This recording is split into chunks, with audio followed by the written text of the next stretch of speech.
Hoy vamos a hablar de un tema que se las trae. Es un tema fuerte, pero a la vez es súper importante. Bueno, sin más preámbulo, bienvenidos a Justicia en Guerra, el podcast donde explicamos las reglas que intentan proteger a las personas, incluso en medio de la violencia. Soy Florencio, estudiante de Derecho, y hoy me acompañan Daniel y Heiner. Bueno, a todos los que nos están escuchando, ¿sabían que en las guerras actuales 9 de cada 10 víctimas son civiles?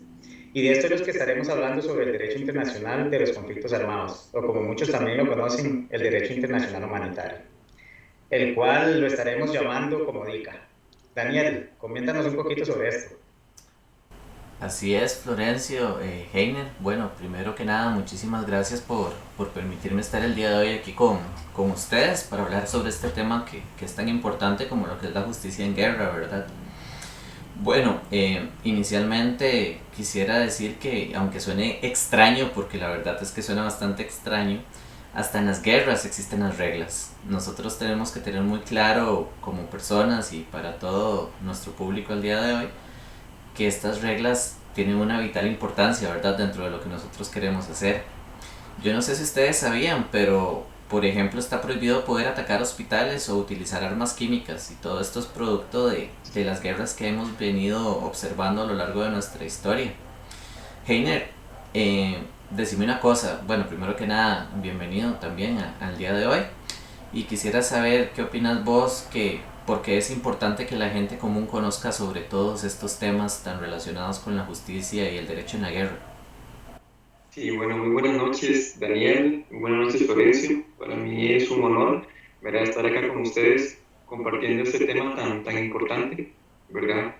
No solamente en el ámbito jurídico, sino también en un ámbito social, ¿verdad? Ya que, pues, lamentablemente vivimos en un mundo donde hay constantemente conflictos, ¿verdad?, internacionales, y el manejar ese tipo de temas, pues, nos puede ayudar en un futuro o en el presente, ¿verdad? También un saludo, ¿verdad?, muy especial a todo el público que nos está escuchando. Bueno, con respecto a la pregunta que me acabas de comentar, Daniel, bueno, todos podemos ser testigos de violaciones. Imaginémonos que vemos un video de un bombardeo, ¿verdad?, en una escuela, en redes sociales.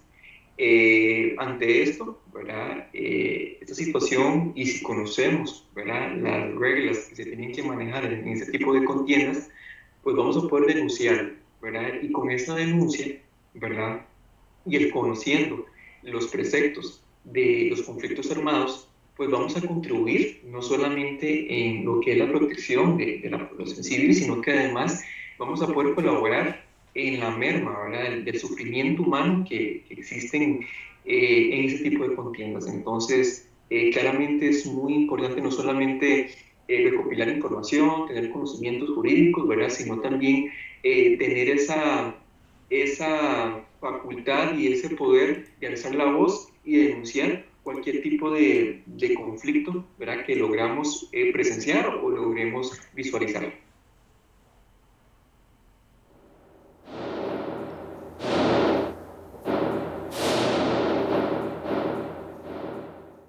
Ok, en palabras simples, entonces estas son las normas que se aplican cuando ya hay una guerra. Entendamos bien que esto no es para llegar a evitarla, eso sería otra parte del derecho. Más bien, esto viene es para regularla, para ponerle ciertos límites.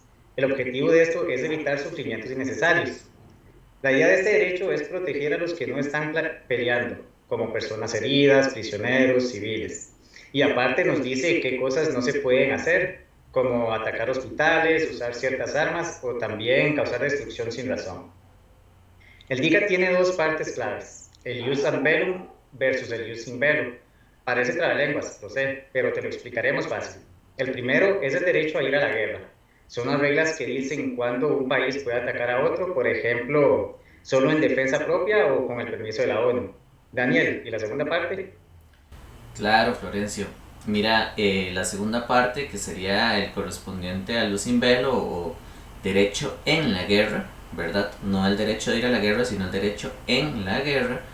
Esto va a tener una relación directa con las reglas que se deberían de aplicar durante el conflicto, no antes o después, sino durante el conflicto propiamente hablando. Para poder darles un ejemplo de esto, bueno, pues veamos un partido de fútbol normal. Realmente en este sentido no va a importar quién es la persona que está empezando el juego, porque todos están simplemente en el partido. Y creo que como una de las principales características es que todos realmente tienen que evitar dar patadas brutales, agresivas, cometer faltas, ¿verdad? Sabemos muy bien que, por ejemplo, en el fútbol una tarjeta roja, producto de una falta muy agresiva, va a causar que la persona quede fuera y que el equipo se vea afectado directamente. Como este equipo se está viendo realmente afectado, pues tiene ciertas desventajas que podrían causar problemas a lo largo de todo lo que es el partido. En este sentido, el Ius in Velo es básicamente como lo mismo, ¿verdad? Pero más allá de todo esto, y no sé, Heiner, tal vez me puedas ampliar un poquito. ¿Vos cuáles crees que son esos libros o leyes que nosotros tenemos que tener con respecto a reglas que sean más importantes en esta parte de la justicia en la guerra? Sí, Daniel, bueno, hasta donde tengo conocimiento, ¿verdad? Pues en los convenios de Ginebra, los cuales fueron firmados en el año 1949, ahí se pueden encontrar, ¿verdad? Ese tipo de preceptos, los cuales pues son conocidos, ¿verdad? Como los derechos humanos de la guerra, ¿verdad? Propiamente. Estos, ¿verdad? Esos preceptos, ¿verdad? Que se expresan en esta norma jurídica, pues vienen a proteger a lo que son los prisioneros, los heridos, los civiles. Luego están los protocolos, ¿verdad? Adicionales, que esos fueron efectuados en el año de 1977 y lo que vinieron fue actualizar, ¿verdad? Todas las normas para las guerras civiles y nuevas armas. Estos serían como los libros más importantes, ¿verdad? Que actualmente se manejan con respecto a la pregunta que me comentabas, ¿verdad? De lo que son los preceptos, ¿verdad? De ese tipo de contiendas internacionales armadas.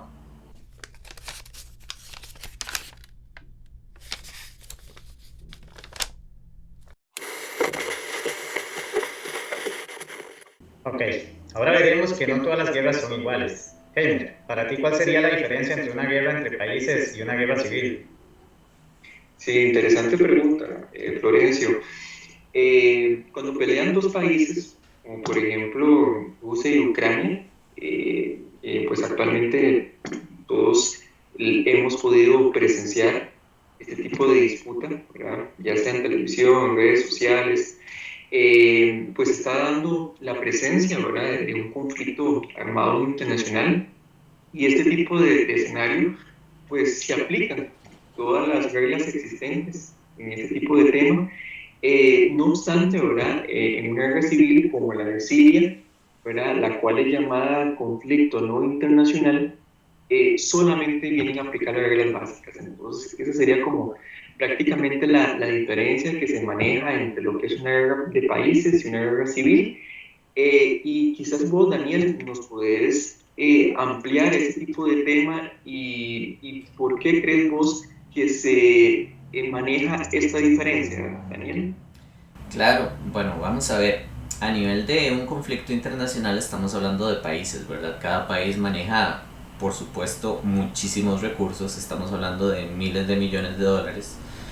Mientras que cuando nosotros hablamos de una guerra civil, estamos hablando de un grupo de personas dentro de un territorio o un país determinado.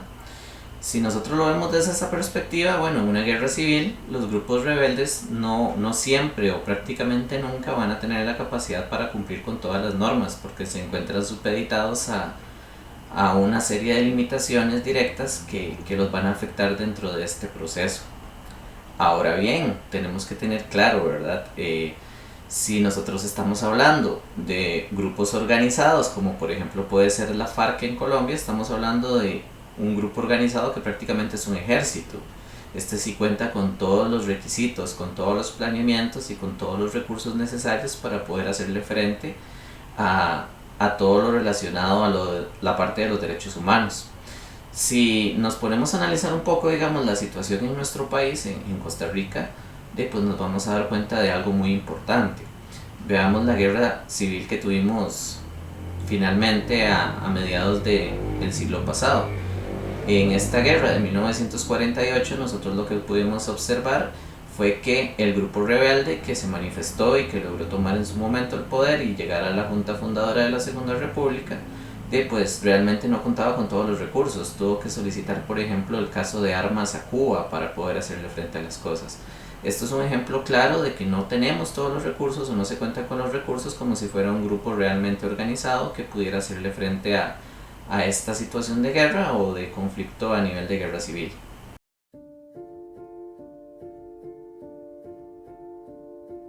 Entonces podríamos decir que estos principios vienen a ser el ABC de la guerra justa. Veremos uno de los más importantes, que es la distinción. Dani, coméntanos sobre él.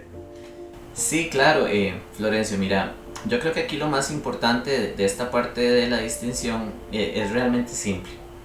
Los civiles nunca, bajo ningún contexto, deberían de ser objetivos. Esto realmente es triste porque no lo vivimos a nivel mundial.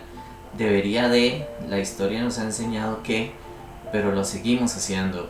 Se siguen utilizando a los civiles como un objetivo durante parte de la guerra, como lo que hemos podido ver en el conflicto que hay en Israel con la Franja de Gaza actualmente, ¿verdad? Nuevamente, para dar un ejemplo claro, ¿verdad? Si un soldado se estuviera escondiendo en un edificio que tiene familias, no podríamos destruirlo todo. ¿Bajo qué contexto? Simplemente porque hay un soldado o un grupo pequeño de soldados dentro de un edificio donde hay familias que tienen adultos mayores, que tenemos hijos, que tenemos personas con algún tipo de enfermedad o algo por el estilo, les vamos a tirar simplemente una bomba para destruir todo el edificio y decir, sí, ya matamos a los soldados. ¿Y qué pasó con las personas? ¿Dónde están nuestros derechos humanos con respecto a esto? No debería pasar, sigue pasando, y espero que conforme vaya pasando la historia de la humanidad, cada vez estas cosas ocurran muchísimo menos. Heiner, ¿y qué pasa si un civil toma un arma? Porque ahí creo que podría cambiar el contexto, ¿verdad? Sí, sí, efectivamente. Es lamentable, ¿verdad? Eso que nos acaba de comentar Daniel, de que actualmente, con el tema del conflicto entre Rusia y Ucrania y también otro tipo de conflictos internacionales, pues los civiles han sido objetivos, ¿verdad? Y con respecto a la pregunta que me acabas de formular, la norma, ¿verdad? De alguna manera hace alusión a que los civiles pues tienen que tener cierta indefensión. ¿Y a qué me refiero con esto? Bueno, que si bien es cierto, ¿verdad? Cualquier persona, ¿verdad? Ante ese tipo de conflicto, trataría y lucharía y buscaría, ¿verdad? Por generar una defensa y proteger no solamente sus bienes, proteger a su familia, protegerse a sí mismo, con el simple hecho, ¿verdad? De tomar un arma, pues el civil ya va a perder protección. Pero ojo, Daniel, si deja el arma, ¿verdad? Vuelve a ser civil. Entonces, esto es un punto muy importante, ¿verdad? Que esperemos ni nosotros, ¿verdad? Y nuestro país se vea envuelto en un tipo de conflicto internacional armado y no tengamos la necesidad, ¿verdad? De tener esta disyuntiva, si tomo el arma, si no la tomo, ¿verdad? Pero hay que tener muy consciente de que si estamos bajo este contexto, ¿verdad? Para tener una protección no hay que tomar ningún tipo de arma para poder tener esa protección civil. Otro principio, ¿verdad? Muy importante es lo que es la proporcionalidad. Por consiguiente, pues no se puede usar, ¿verdad? Ningún tipo de misil para matar a un solo soldado enemigo, dado que pues, si esto sucede, pues se va a vulnerar este principio. Entonces, también hay que resaltar este principio, ¿verdad? Entonces, di claramente las víctimas, ¿verdad? Ante este tipo de contiendas, pues sí pueden generar una defensa, siempre y cuando sea totalmente proporcional al armamento que está utilizando la parte enemiga.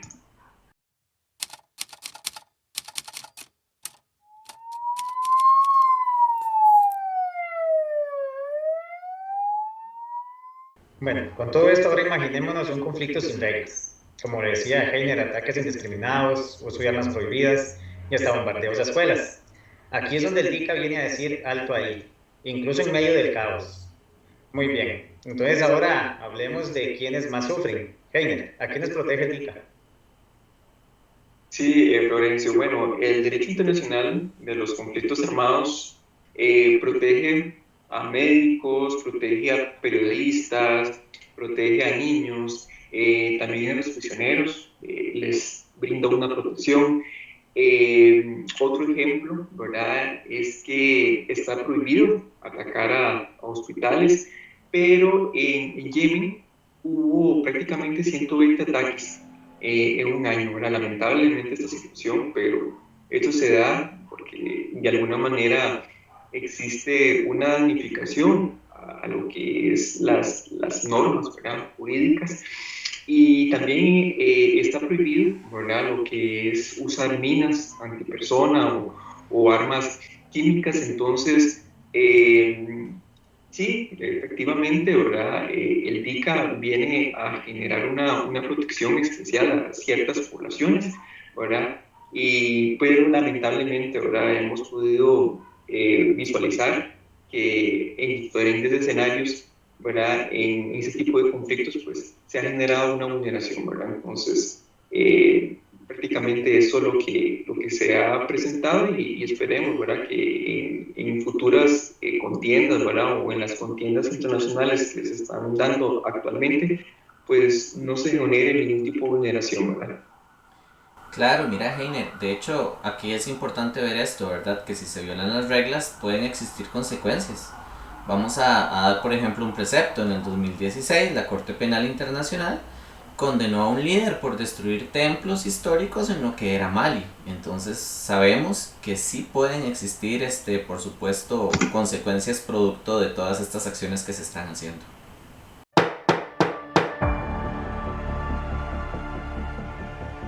Bueno, con todo esto yo sé que muchos se preguntan qué pasaría si se llega a violar estas reglas. Entonces, Dani, explícanos cómo se castigaría a quienes rompen estas normas.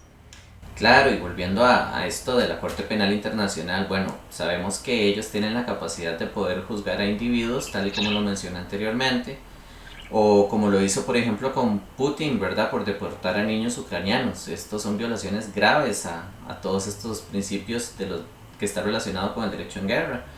Pero lamentablemente vieras que existen muchos países como por ejemplo Estados Unidos o China que no han reconocido la autoridad de la Corte Penal Internacional. Entonces hemos quedado así como en el aire. Yo siento que en este sentido muchas veces la justicia termina siendo lenta. ¿Vos qué pensás, Heiner? Sí, no solamente en nuestro país, ¿verdad?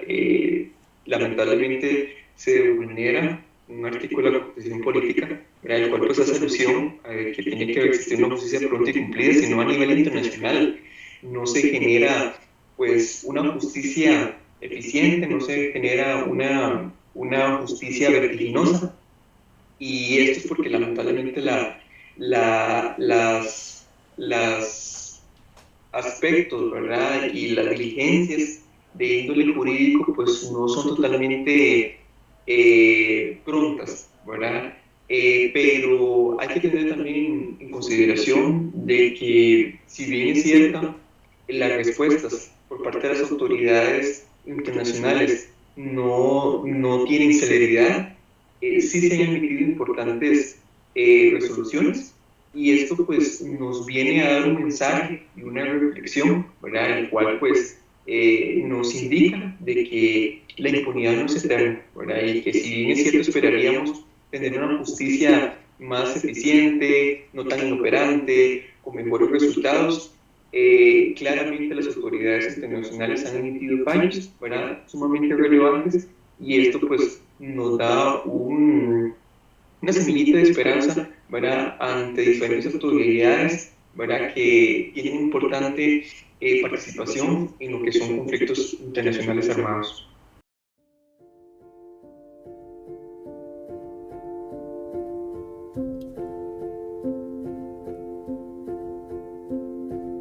Bueno, y lamentablemente hasta aquí este episodio.